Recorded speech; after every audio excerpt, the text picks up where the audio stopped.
Licensed games. I miss them.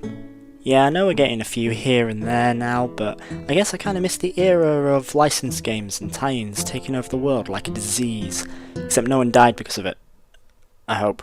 Like, I know licensed games have the reputation of being created with little resources, and are mostly there to make some easy money rather than leave a substantial and lasting impression.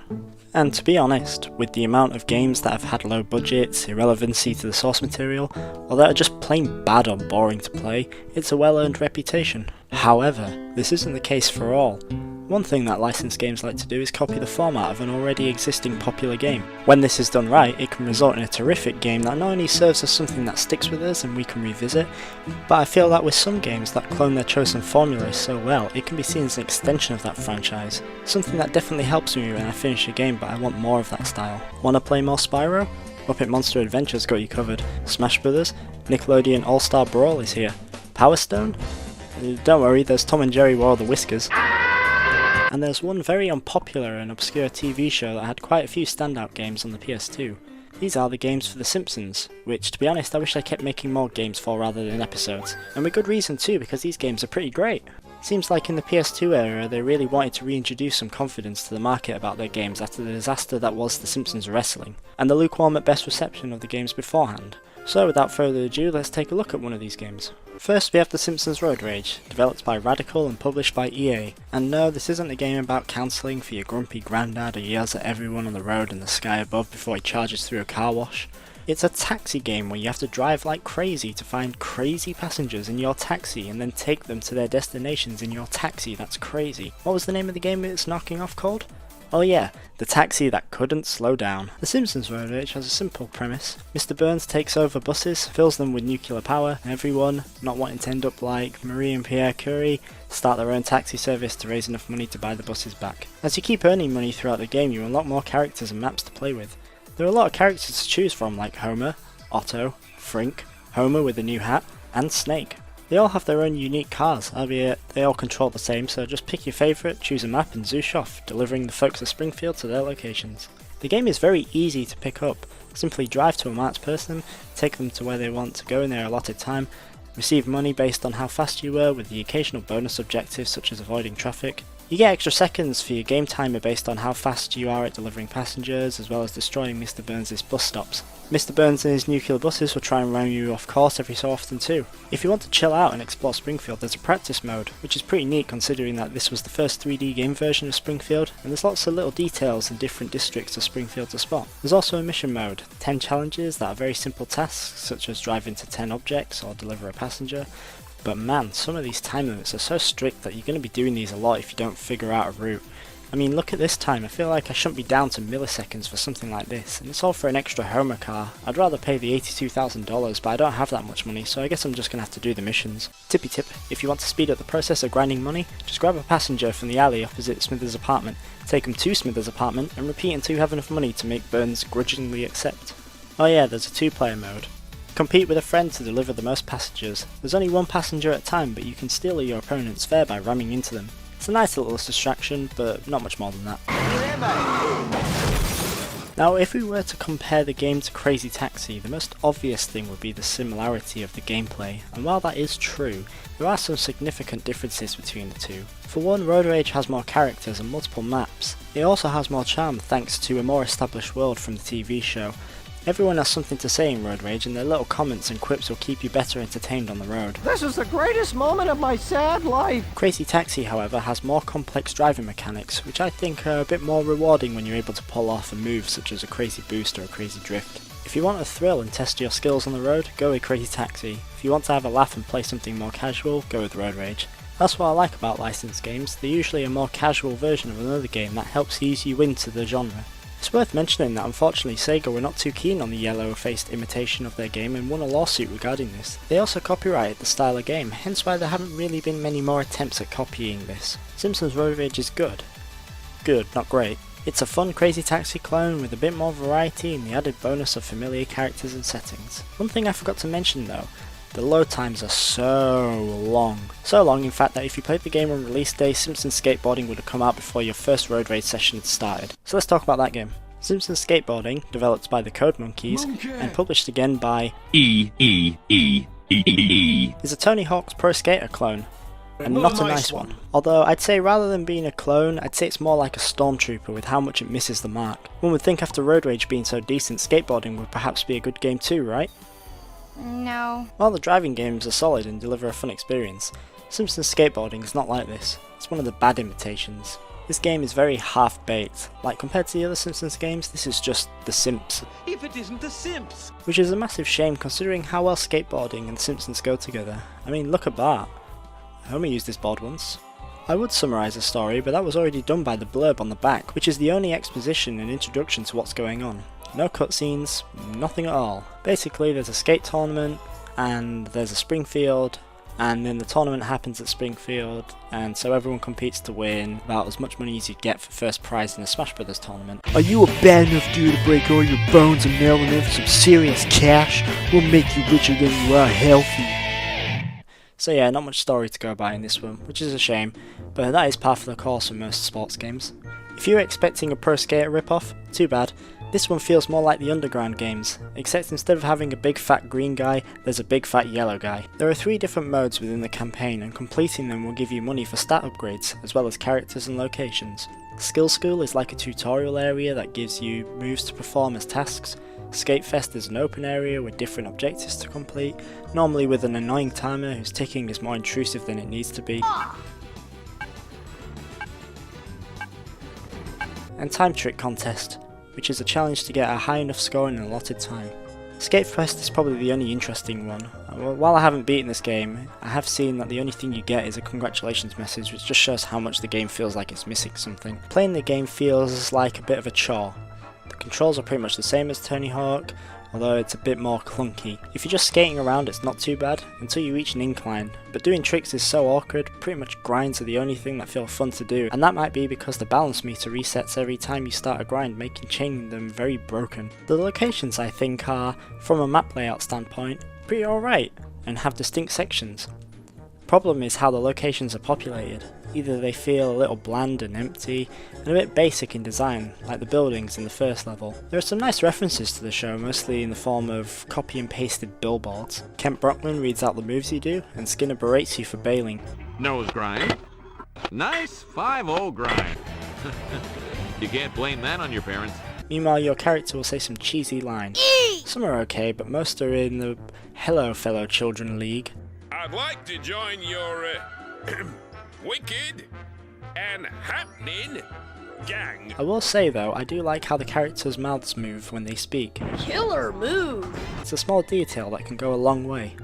This is the one I have the least experience with. I didn't have it as a kid, and had my PS2 not started roaring like a buzzsaw while the game was in it, I might have spent a bit longer on it.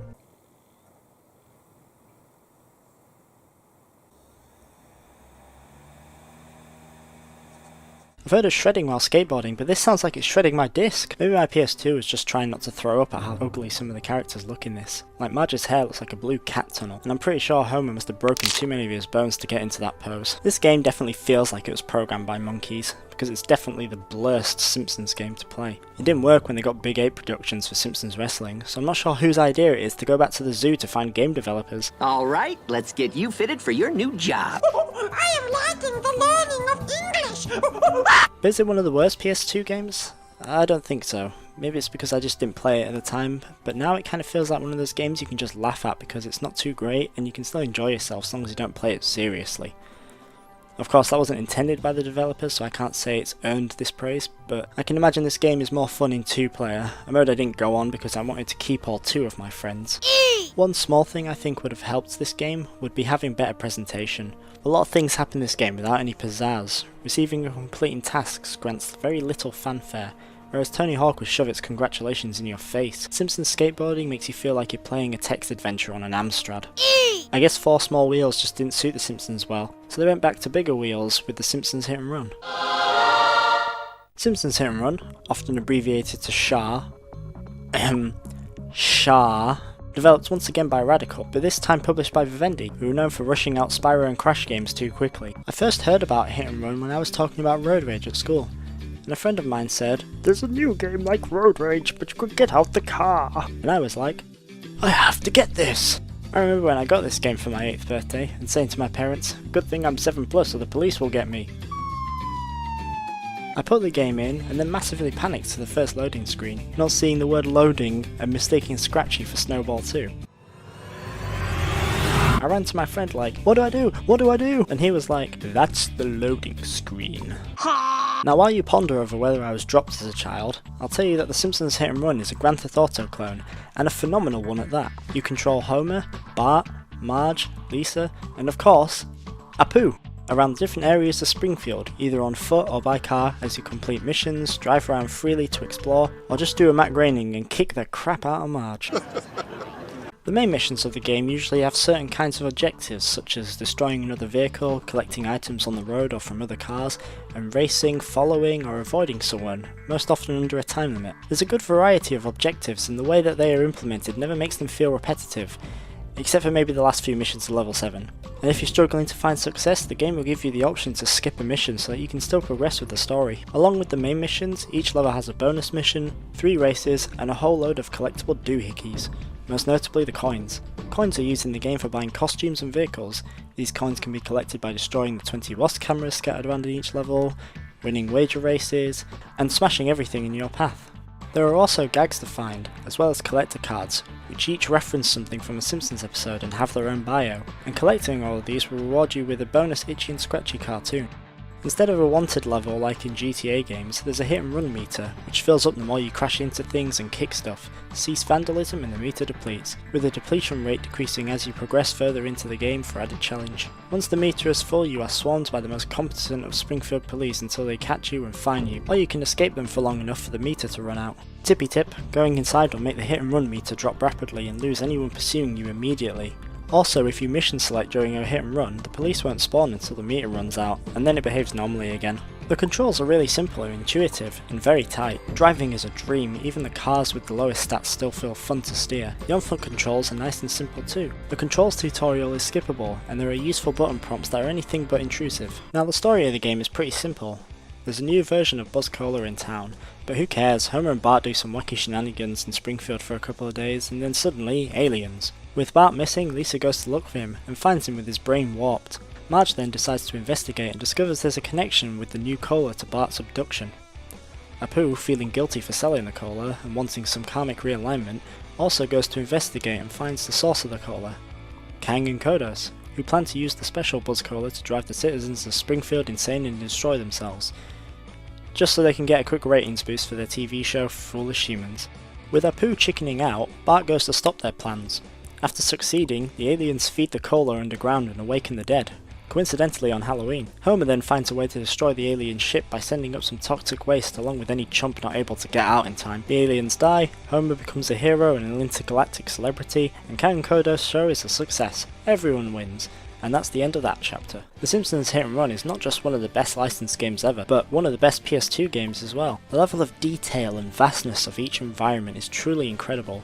Everywhere you look there's at least one reference to a Simpsons episode, even right down to signs and background objects, special dialogue for doorbells and characters if you stop to check them out, interactive objects and scenery. There's just always something to do and discover. The maps in general are very well thought out, with multiple routes, shortcuts, and most importantly being very busy. There aren't many places that feel empty like corridors used for loading parts of the map, and everything has something going on and has a smooth transition between themed parts of the maps. Also, each level has a secret vehicle, which is a nice addition. A great little thing I want to point out that the developers didn't need to do but still did add because they're awesome is guest drivers. When you complete a bonus mission, the car you unlock comes with whomever you did the mission for as the driver, but with some cars used by other playable characters or bought by specific NPCs, they will appear on certain levels as a guest driver too. For example, if you call up the zombie car in level 3, you'll have the zombie driving with Lisa as the passenger. Isn't that cool? And while I'm on the topic, if you try and get in the car with someone already behind the wheel, they'll tell you to get in the other side while your character runs over. So many great little details. The writing in this game is hilarious, and it does feel like an extended episode from its time. Yes, the show was no longer in the golden era, but it was still in a very strong point, which can be seen by the dialogue and quotes said by everyone in Springfield, all delivered by the show's talented voice cast. Apu, you've got to help me warn Krusty about this alien plot and thus save the good people of Springfield. I'm sorry, sir, but I cannot speak English. I only speak Hindi. But you're speaking English now. Yes, I learned these words phonetically. Well, you're just scared of being vaporized by the space monsters. Up, down, go hot dog, butter my undershirt, blah, blah, blah. Unlike the other games in this video, Hit and Run is the only one to me that has a soundtrack that really stands out. A different driving theme plays depending on the character you are, as well as intermittent musical cues when walking around. A lot of the songs are memorable and help set the mood and the mission tremendously, whether it be a rocking smash and crash,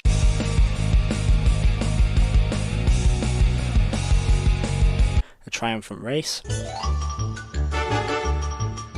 or even highway hijinks with Professor Frink.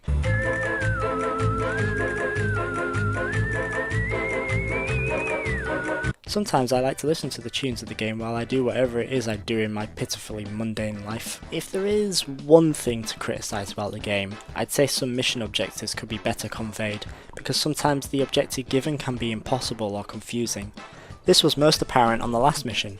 You're given an impossibly short time to get to the school, because it actually wants you to get to the Simpsons house in that time, as a new objective will appear then. Being a silly child who was terrified of failure, I used to pause and restart the mission just before I got to the Simpsons house because I realised I didn't have enough time. One attempt I accidentally forgot to pause. I then realised there was another task, and I could actually finish the level from there. I learnt a valuable lesson about not giving up that day, although I'm not quite sure what it is. Marge, my friend, I haven't learned a thing. Oh, and there's also a multiplayer mode, which is just a top-down race. Or if you're on your own, you can switch to a normal view. I don't really know anyone who talks much about this mode, it's nothing more than just a little distraction. If you haven't played this game yet, then first of all, think about how you're obviously not a true Simpsons fan. Then remember that that kind of peer pressure and way of thinking is stupid. Cheer up, and go get it and play it. It's definitely one of my most favourite games of all time, and it might end up being yours too, if you have played it before. Do it again, I wasn't looking. Tippy tip, Lisa is the only main playable character you can't properly beat up in this game. Unless that is, you use a wasp to zap her out of her car. Then you can wail on her. The Simpsons then decided to do a reverse road rage and be only on foot for the next game. The Simpsons game is one I kinda feel mixed about, but I think that's mostly due to other reasons I'll get into that aren't completely the game's fault. This one was developed and published by